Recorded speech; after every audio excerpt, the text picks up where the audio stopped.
I still feel close to the children in my neighborhood. I feel close to the children I used to teach when I was a teacher before we released Classic Man. Um, and when you are in a position of leadership, you have to inform the children what's going on, man.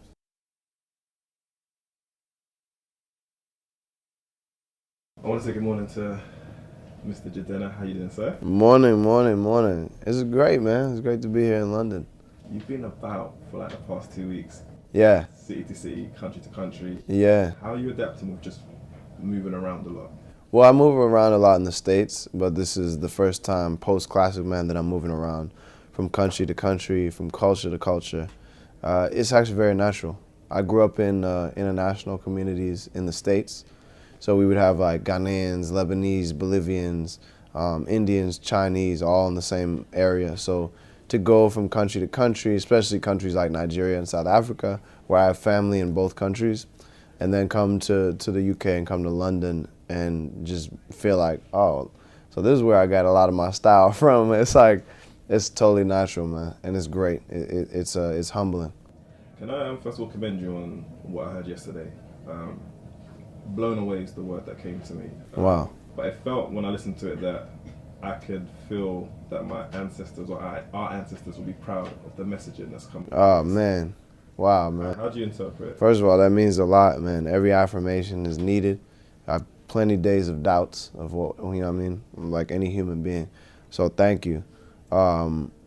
Two, yeah, it's, you know what's interesting what you said is because when I was making those records, and it was mostly between December and January, I wrote like 98% of those records.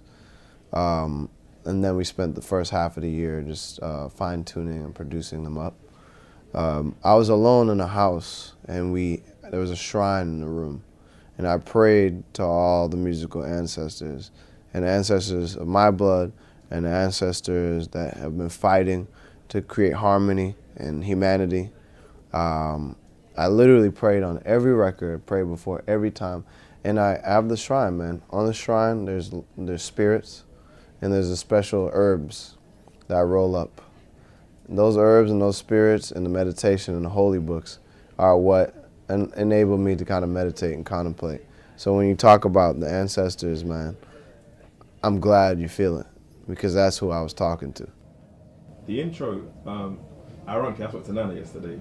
We sat down and the intro, is it 3 parts or is it, well, you played 2 parts? Yeah, so you've heard the full one. No, I just heard 2, but Nana, when I spoke to him, said it was 3 parts. Yeah, there's the actual record, but then right before the song kind of starts, there's another Nana, not my co-producer Nana, but Nana, amazing artist and songwriter. He sings on the intro and talks about this kind of parable of lions and wolves and sheep, which sets the tone for the album. That's part 2. And Ukamaka Izuchi, who's an amazing actress. She's Igbo, so she's speaking Igbo. That's the whole section. But the real part 1 is an interlude that we didn't play yesterday. That's an uncle speaking to me, his nephew, and kind of warning him of what's going to come as he grows as a man. So that's the part we didn't play, but I think the whole story really, and not just that song, but the entire album, is the story of kind of the quintessential immigrant, right? The first generation, in this case, first generation Nigerian, but really first generation African, I think is a story that any person can relate to because most of us are immigrants to some area. So I'm excited for Long Live the Chief because I think a lot of people will vibe with it. I think it has a lot of sounds and a lot of travels through the world in each record. Some of the, when I was listening to the playback, I was jotting down some of the lyrics that kind of like stood out to me. I don't know what the name of the track was, but it was almost like, it felt like it was a warning. You said they shoot you down without warning. Hey. They can come for me if they want to. Hey, yeah, that record's called Helicopters. Keen ears, my friend. Yeah, nah, that's great. That's great. Yeah, that's Helicopters, bro.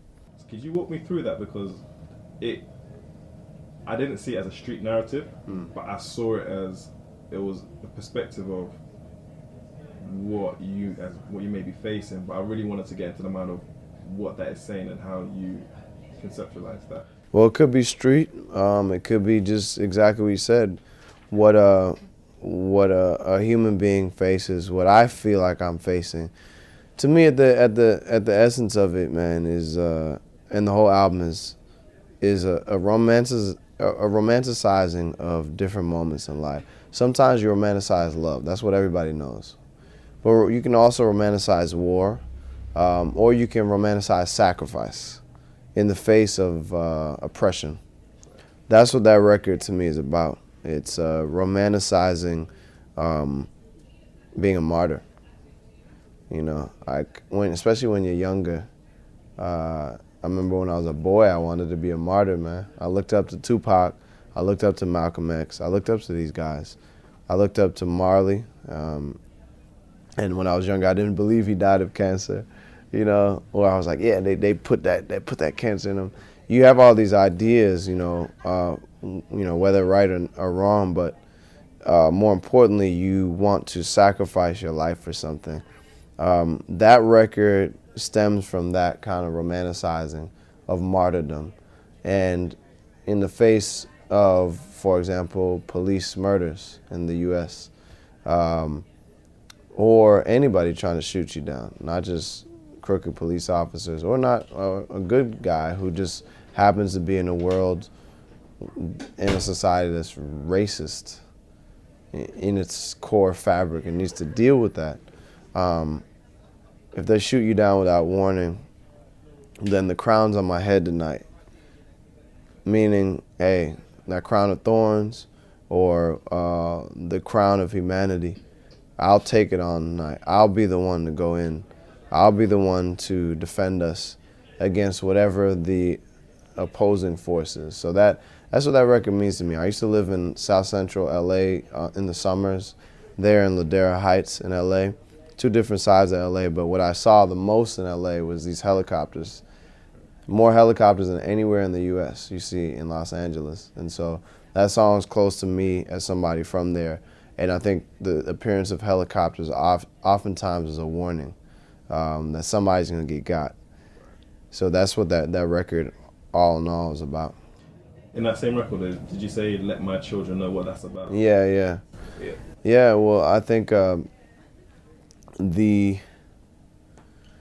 when you and I don't have children by blood. Like, I'm not married to a woman yet, and I don't have kids, but I still feel close to the children in my neighborhood. I feel close to the children I used to teach when I was a teacher before we released Classic Man. And when you are in a position of leadership, you have to inform the children what's going on, man. Like when you're fighting. In fact, a lot of the marches of even today in the States, South Africa, and back in the 60s, the marches here in the UK as well, these kind of protests and these rebellions, children would be involved in some way, shape, or form. Or if they were left at home, the parents have to communicate what that's about. So that's the thing. Keep the children informed. Don't, let people know why you're doing what you're doing, why you're living for what you're living and dying for what you're dying for.